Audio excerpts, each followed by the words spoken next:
it's hard when you. I guess there's good and bad to being on the road for so long. The good is that you have lots of time to watch film and plan and prepare. So it's kind of nice from that standpoint because a lot of these teams was the first time we were playing them.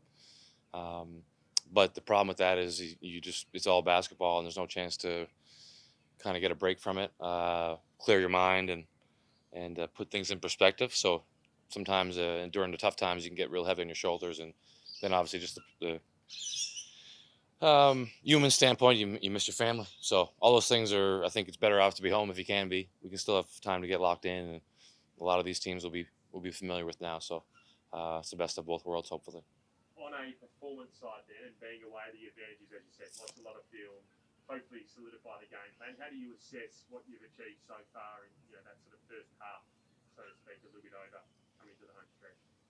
Well, it's one of those things. You set a goal that you think you can achieve, you achieve it, and then you need to get more. I think that's just a part of being a competitor, and it's also the reality of things. If you told me what would happen on the 27th of December, all the stuff that we have to deal with, and then that we would be 9-5 at the end of it, pretty sure I would have signed up for that, no question. But now that we've achieved that, it seems like our goals at the end of the day are still pretty far away. So we got to be careful not to be complacent and to try and raise our level of play a little bit now that we have some advantages of being home, and just trying to keep it going in a positive direction. Was that almost essentially what you were just telling the team about then? That we've got the building blocks there, but now it's time to go again add another few layers? Yeah, basically just talking about, without getting into it too much. Basically, there's in every season there's certain points of the season where you have to raise your level a little bit of a notch or turn to the next stage, and I think we're at one of those right now. We got through our road segment, great. Now we got to turn it up another level. If we can do that, then we get the opportunity to do it again, down the stretch at home. And if we do that, we have the opportunity to turn it up for the playoffs. But you can't go from this level to the playoff level without gradually getting there. So, just kind of an analogy, I guess. It doesn't make much sense, maybe, but I think the guys understood. They've been through it before, and it's just kind of my job to remind them of what's important if they get lackadaisical some days. So when you say turn it up a notch, is it intensity? Is it mindset? Is it professionalism? Is it diet? Is it how do you sort of measure it, turning and dialing it up a bit? Yeah, I think all those things. Being a little bit better prepared for practice, being a little bit more locked into what we're doing for new stuff, spending an extra couple minutes on the scout, seeing if you can dig a little deeper in your physical tank for an extra effort here or there, all those things. So it's hard to quantify for sure, but if you can do one more thing each day or 5 extra minutes each day, those things add up over time, and then that becomes the new norm, and then you raise it up again. So when you is that coming home, as you said, you've got family, you've got friends, they've got things they get their routine at home, whereas you've got full time professionals 24/7 when you're away. There's less distractions exposed from that. Was that the challenge where you it's harder to maintain where you are because you have things your kids want you to take it, muck around with them rather than the 5 minutes you would spend doing something you would Yeah, but I think it's a good trade-off because that time away when you have nothing but basketball really wears on you sometimes, especially probably for the players because it's they're more focused on the games and their last shot and their last play, and if it's not a positive memory, then it's sitting with them all week till the next game. For coaches, at least we can really move on to the next game plan or next scout or next game to watch on film and try to forget it. It's still tough, but not the same as being a player. So I think it's nice to have the family at home to not only be around them and because that's a great thing, but get a little bit of a distraction. And I'm sure everyone with kids is the same way. You feel bad about a basketball game, and then you come home and you realize what's really important. So it puts things in perspective. But as competitors, you're still never going to let that preparation and intensity drop, I don't think. Scott, you said all the things, lead December 27, you sign up, would you take it 9 to 5, lots of stuff on the road, and you'd say yes. From a personal point of view, though, December 27 away from your wife, your kids, would you take it again? No, I take my chances and try and get the 9 wins in a regular schedule for sure. You never know what could happen, but I think I would have took my chances. there was a lot of good reasons to take this job, and I'm still very happy and fortunate that I was able to get it. But one of the reasons was from a family perspective, of all the high levels of basketball that you can work in, this was supposed to be one where you're going to be home the most. No recruiting like in college, less schedule like there is in the NBA. So didn't really work out for that part, but maybe when all is said and done, the total time at home will probably still be greater than some of those other places that we could have tried to get into. Dialing it up on court. How do you do that over the weekend? Well, I think the biggest thing is just being locked in to start the game. Again, it's something that you can't really quantify, but I usually judge it by things like: are we getting into the ball? Are we pressuring the ball? Or are we sitting back to start the game? Is our weak side defenders pulled in and talking, or are they kind of flat-footed and quiet? Those are all, I guess, cues to see if we're ready to play and locked in.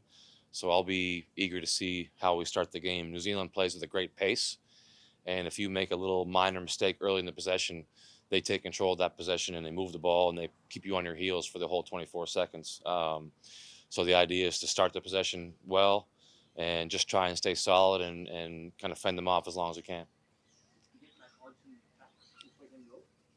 Yeah, we're expecting to have Haji for limited minutes, I guess. So our bigs have been playing kind of by committee anyway. So any amount of time that we can get him will be good, just to give a different look, get him out there to protect the rim and rebound a little bit and get him back into the flow.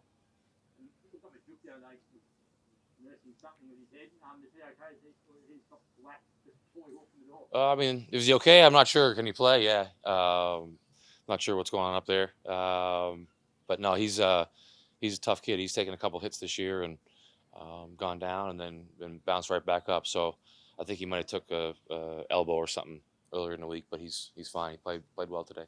Seen some glimpses of Michael Frazier in the past couple of games, as well as struggling a bit. What's been your sort of message to him to keep working hard through what he's going through? Pretty much just that. I mean, kind of trust the process and lean on his experience as a player. He's played at a high level. He's done a lot of great things. We talked about, this probably isn't the first time he got into a little bit of a slump in his career. Like everyone does it. So, kind of just clean the slate. Start by doing as well as he can the little things that maybe don't show up on the stat sheet, and then building up from there. And I thought he's done a pretty good job of that. The Adelaide game, the United game, he was very solid. Made some big plays for us that maybe won't make the highlight reel, but were very important to winning. Went into Brisbane, he hit some more shots, so he kind of is building from there. So hopefully he can just keep it going and not put too much pressure on himself. And much like as a team, we're trying to just gradually turn our level up. Hopefully he can do the same.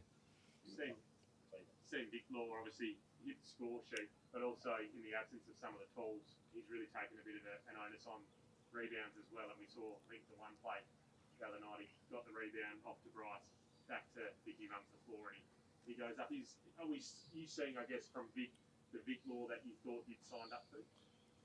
Yeah, I think so. I mean, I thought he was a little taller when we signed up, but once he got here and I saw that he was about 6'3", I wasn't sure what we'd get, but no, he's played well above his size all season. He's probably one of the best rebounders in the league right now, and the crazy thing for him is he's usually guarding the other team's best rebounder.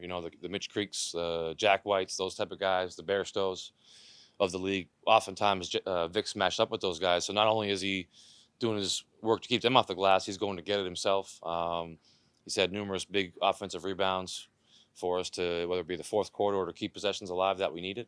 And he's going to have to keep doing that because even with our bigs back, we're still a smaller team, and he's going to have tough matchups. That's forward position in this league is really strong. So he's been holding his own, and I'm glad to see him kind of hitting his stride with a shot again because he's a big weapon for us. You had a good view of that buzzer beater from Bryce. What were you thinking when it went up? Just thank God. Yeah. I might be known to say a prayer or two before each game, and maybe a few during the games. Not that we'll win, because I'm sure the other team is saying a few prayers too, but just that we do our best and put ourselves in a chance to hit a shot like that. And there was a couple games this year where we didn't hit it, and maybe we were due. So I was just thankful that it went in, and